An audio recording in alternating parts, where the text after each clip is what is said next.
Bismillahirrahmanirrahim. Assalamualaikum warahmatullahi wabarakatuh. Perkenalkan, nama saya Destiana Wijanti dan rekan saya Juandi. Di sini saya akan mempresentasikan hasil diskusi dari kelompok kami, chapter review yang berjudul Desain Materi, Strategi, dan Media Pembelajaran PAI. Nah, chapter review ini disusun untuk memenuhi tugas mata kuliah Perencanaan dan Desain Pembelajaran PAI yang diampu oleh Ibu Dr. Umi Zulfa MPD.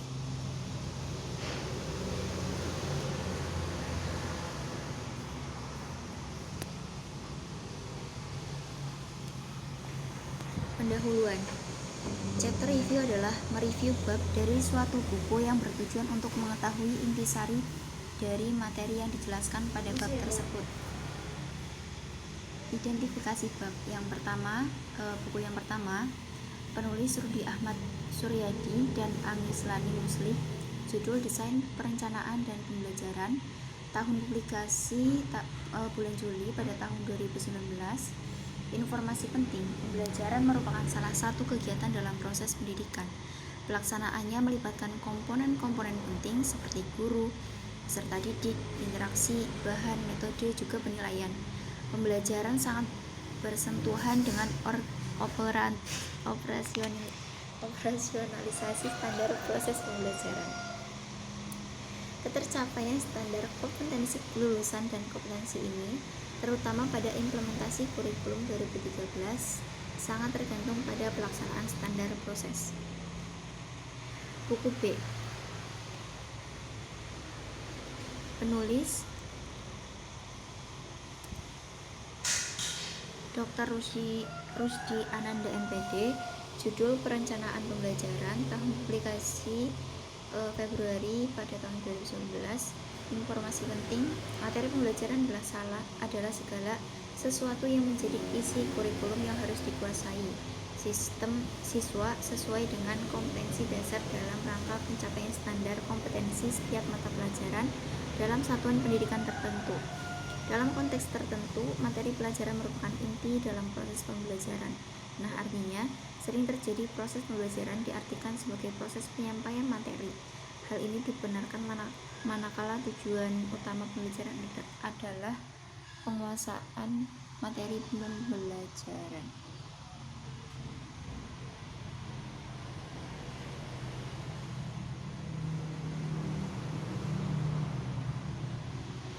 Kemudian selanjutnya, ringkasan dari buku pertama, Desain Materi Pembelajaran.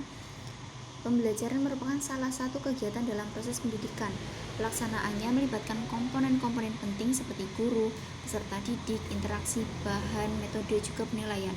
Pembelajaran sangat bersentuhan dengan operasionalisasi standar proses pembelajaran. Ketercapaian standar kompetensi lulusan dan kompetensi inti, terutama pada implementasi kurikulum 2013, sangat tergantung pada pelaksanaan standar proses. Desain merupakan rancangan kerangka atau model dalam konteks bahasa. Kata desain berasal dari bahasa Inggris, desain yang bermakna kerangka atau bentuk rancangan. Nah, desain pembelajaran adalah praktik penyusunan media teknologi komunikasi dan untuk membantu agar dapat terjadi transfer pengetahuan secara efektif antara guru dan peserta didik ataupun mahasiswa. Proses ini berisi penentuan status awal dari pemahaman peserta didik, perumusan tujuan pembelajaran, dan merancang perlakuan berbasis media untuk membantu terjadinya transisi.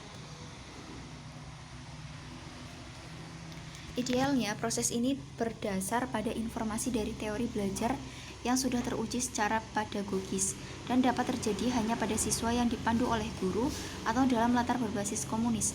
Hasil dari pembelajaran ini dapat diamati secara langsung dan diukur secara ilmiah atau benar-benar tersembunyi dan hanya berupa asumsi. Nah, sebagai suatu disiplin, desain pembelajaran secara historis dan tradisional berakar pada psikologi kognitif dan perilaku. Namun, istilah ini sering dihubungkan dengan istilah yang berbeda dalam bidang lain. Misalnya, dengan istilah desain grafis, walaupun desain grafis dari perspektif kognitif dapat memainkan peran penting dalam desain pembelajaran, namun keduanya adalah konsep yang terpisah. Selanjutnya ada strategi dan media pembelajaran PAI. Strategi merupakan salah satu tahapan dalam standar proses. Dalam kompetensi pedagogik, seorang dipandang profesional jika ia dapat merencanakan pembelajaran berikut yang terstruktur sesuai dengan tuntunan kompetensi. Nah, kompetensi pedagogik adalah kemampuan mengelola pembelajaran peserta didik yang meliputi pemahaman terhadap peserta didik, perencanaan dan pelaksanaan pembelajaran, evaluasi hasil belajar, dan pengembangan peserta didik untuk mengaktualisasikan berbagai potensi yang dimilikinya. Lebih lanjut dikemukakan bahwa kompetensi pedagogik merupakan kemampuan guru dalam pengelolaan pembelajaran peserta didik yang sekurang-kurangnya meliputi hal sebagai berikut. Yang pertama, pemahaman wawasan atau landasan pendidikan. Kemudian yang kedua, pembahasan terhadap peserta didik. 3. Pengembangan kurikulum. 4. Perencanaan pembelajaran. 5. Pelaksanaan pembelajaran yang mendidik dan dialogis.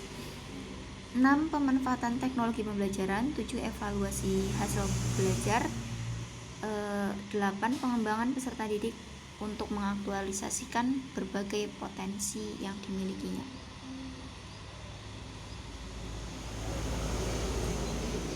Selanjutnya, buku B, desain materi pembelajaran. Nah, materi pembelajaran adalah segala sesuatu yang menjadi isi kurikulum yang harus dikuasai siswa sesuai dengan kompetensi dasar dalam rangka pencapaian standar kompetensi setiap mata pelajaran dalam satuan pendidikan tertentu. Nah, dalam konteks tertentu, materi pembelajaran merupakan inti dalam proses pembelajaran. Artinya, sering terjadi proses pembelajaran diartikan sebagai proses penyampaian materi. Nah, hal ini dibenarkan manakala tujuan utama pembelajaran adalah penguasaan materi pelajaran. Menurut Suryo Subroto pada tahun 2009, materi pelajaran pada hakikatnya adalah isi dari materi pelajaran yang bahwa materi atau bahan pelajaran adalah isi yang diberikan kepada siswa pada saat berlangsungnya proses belajar mengajar. Melalui materi pelajaran ini, siswa diantarkan kepada tujuan pengajaran. Materi pelajaran menurut Ibrahim dan Syaudih adalah suatu yang disajikan guru untuk diolah dan kemudian dipahami oleh siswa dalam rangka pencapaian tujuan-tujuan pembelajaran yang telah ditetapkan. Nah, dengan kata lain, materi pembelajaran merupakan salah satu unsur atau komponen yang penting, artinya untuk mencapai tujuan pembelajaran. Berdasarkan pemaparan di atas, maka dapatlah dipahami bahwa materi pembelajaran adalah isi atau konten yang harus dipelajari dan dikuasai siswa. Dalam hal ini, isi atau konten tersebut diberikan kepada siswa sesuai dengan kurikulum yang berlaku. Selanjutnya ada strategi dan media pembelajaran. Gralach dan Eli menjelaskan bahwa media pembelajaran apabila dipahami secara garis besar adalah manusia, materi, dan kejadian yang membangun kondisi yang membuat siswa mampu memperoleh pengetahuan, keterampilan, atau sikap. Dalam pengertian ini, guru, buku teks, dan lingkungan sekolah merupakan media. Nah, secara khusus, pengertian media dalam proses pembelajaran cenderung diartikan sebagai alat-alat grafis, fotografis, atau elektronik untuk menangkap, memproses, dan menyusun kembali informasi visual atau verbal.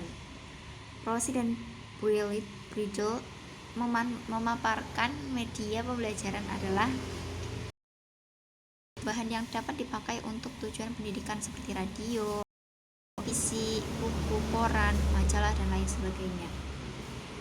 Nah, dalam hal ini, apabila digunakan dan diprogram untuk pendidikan, maka merupakan media pembelajaran. Geek dan Briggs, sebagaimana dikutip Susmaini pada tahun 2008, menyatakan bahwa media pembelajaran adalah meliputi alat yang secara fisik digunakan untuk menyampaikan isi materi pengajaran yang terdiri dari antara lain buku, tape recorder, kaset video, kamera, foto, gambar, grafik, televisi, dan komputer. Nah, dari kutipan ini dapat dimaknai bahwa media adalah komponen sumber belajar atau wahana fisik yang mengandung materi pembelajaran di lingkungan siswa yang dapat merangsang siswa untuk belajar. Sekian presentasi dari kelompok kami. Apabila ada salah kata, kami mohon maaf yang seterus-terusnya. Wassalamualaikum warahmatullahi wabarakatuh.